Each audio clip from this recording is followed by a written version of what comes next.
नमस्कार, हिमाचल अभी.com से मैं आशीष भरमौरिया हाजिर हूँ ऑनलाइन रेडियो के साथ। सबसे पहले मुख्य समाचारों की सुर्खियाँ। सिहुता द्रम्मण मार्ग पर कार हादसा, 3 महिलाओं की गई जान। विक्रमादित्य बोले, काम किया होता तो सीएम को वोट मांगने के लिए गलियों में नहीं जाना पड़ता। कोरोना वैक्सीनेशन के लिए ऊना व्यापार मंडल ने प्रशासन से की मांग, टीकाकरण के लिए लगाएं विशेष कैंप। रक्कड़ पुलिस ने 2 टेम्पो से बरामद की 300 पेटी शराब।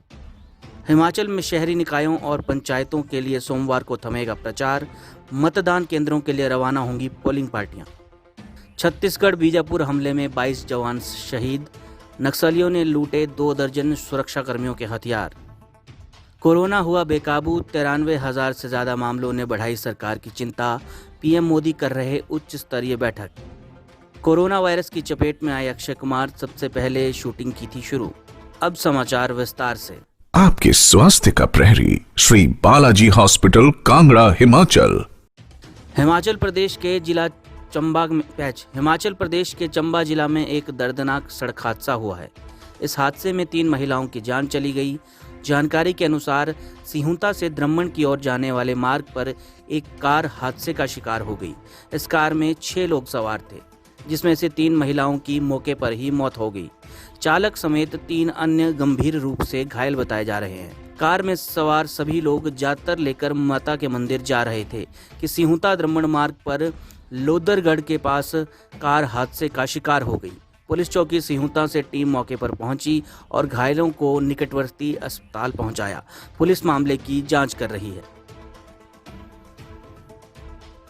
शिमला ग्रामीण से कांग्रेस के विधायक विक्रमादित्य सिंह ने कहा है कि अगर काम किया होता तो आज वोट मांगने सीएम को गलियों तक नहीं जाना पड़ता।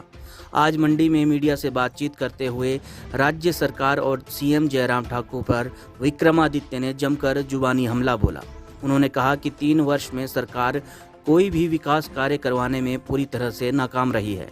मंडी के लोगों को जो सब्ज बाग दिखाए गए थे, उनकी हकीकत अब सभी को पता चल चुकी है और लोग अब जान चुके हैं कि सरकार झूठे वादे करते थी। विक्रमादित्य सिंह ने कहा कि सरकार डर का माहौल पैदा करके चुनाव लड़ना चाह रही है।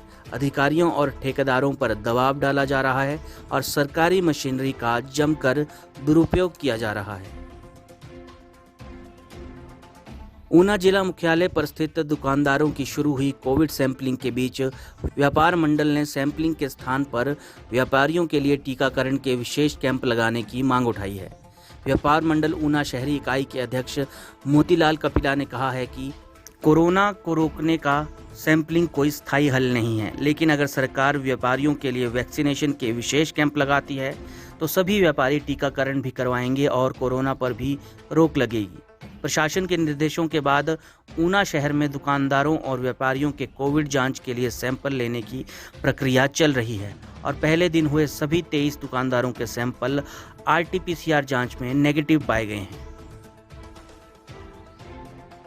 कांगड़ा के रक्कड़ पुलिस थाना की टीम ने 2 वाहनों से 300 पेटी अवैध शराब बरामद की है।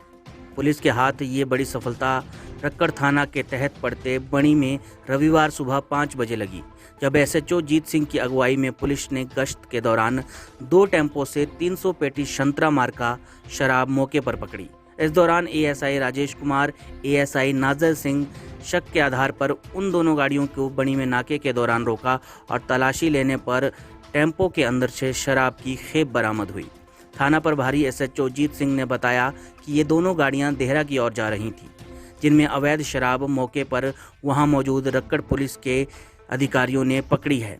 मामले की पुष्टि करते हुए डीएसपी ज्वालामुखी तिलकराज ने बताया कि पुलिस ने मामला दर्ज कर तफ्तीश शुरू कर दी है। अब समाचार ब्रेक के बाद।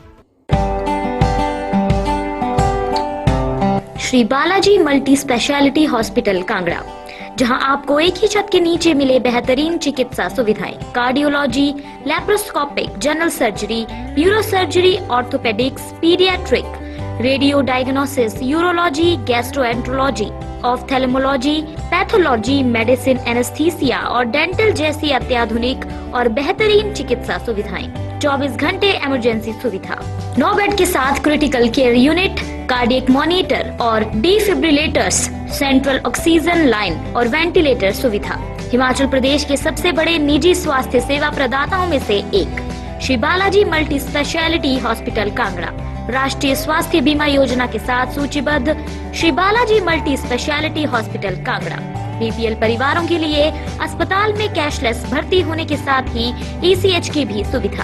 हमारा पता Shri Balaji multi speciality hospital, Balaji Vihar, Ujjain, Kangra. संपर्क करें 9218411108 पर। Shri Balaji multi speciality hospital Kangra.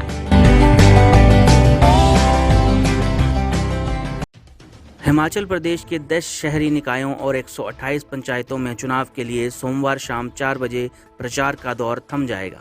इसके बाद प्रत्याशी घर घर जाकर वोटरों से संपर्क करेंगे। इसी दिन मतदान केंद्रों के लिए चुनाव सामग्री के साथ पोलिंग पार्टियां भी रवाना होंगी।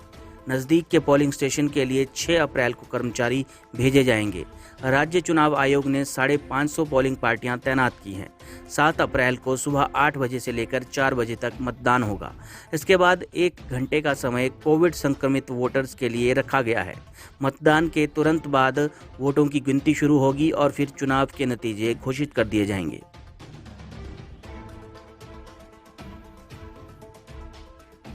छत्तीसगढ़ के बीजापुर में शनिवार को नक्सलियों के साथ हुई मुठभेड़ में 22 जवान शहीद हो गए हैं।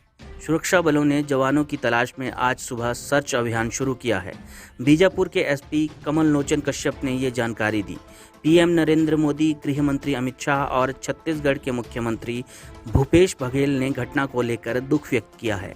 पुलिस उप महानिरीक्षक ओपी पाल ने बताया कि शुक्रवार की रात बीजापुर और सुकमा जिले के केंद्रीय रिजर्व पुलिस बल के कोबरा बटालियन, डीआरजी और एसटीएफ के संयुक्त दल को नक्सल विरोधी अभियान के तहत 2000 जवानों को रवाना किया गया था। लेकिन शनिवार को नक्सलियों ने 700 जवानों को तर्रेम इलाके में जोनागढ़ पहाड़ियों के पास घेरकर तीनों ओर से फायरिंग शुरू कर दी। 3 घंटे चली मुठभेड़ में 15 नक्सली ढेर हो गए। इस हमले में 22 जवान भी शहीद हुए हैं। वहीं 31 से अधिक जवान घायल बताए जा रहे हैं, जिनका इलाज चल रहा है। देश में कोरोना वायरस के मामले तेजी से बढ़ रहे हैं और रिकॉर्ड तोड़ आंकड़ों ने लोगों के साथ साथ सरकार की नींद भी उड़ा दी है। कोरोना के बढ़ते मामलों को देखते हुए पीएम नरेंद्र मोदी की वरिष्ठ अधिकारियों के साथ उच्च स्तरीय बैठक चल रही है। इस बैठक में कोविड-19 से संबंधित मुद्दों और वैक्सीनेशन अभियान की समीक्षा हो रही है।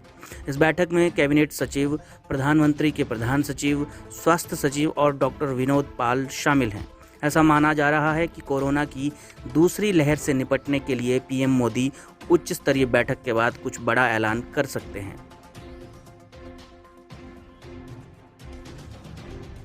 खतरनाक बीमारी कोरोना वायरस की दूसरी लहर देश में चल रही है। इस दूसरी लहर ने अब तक आमिर खान, आलिया भट्ट, आर माधवन, परेश रावल, कार्तिक आर्यन, रणबीर कपूर जैसे चर्चित कलाकारों को अपने जद में लिया था।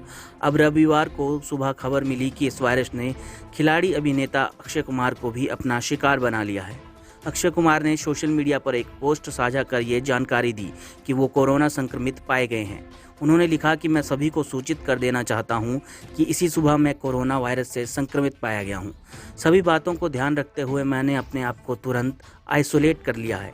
अपने घर में ही क्वारंटाइन हूं और सभी चिकित्सीय सावधानियों का ध्यान रख रहा हूं। तो ये थे आज के मुख्य समाचार। धन्यवाद।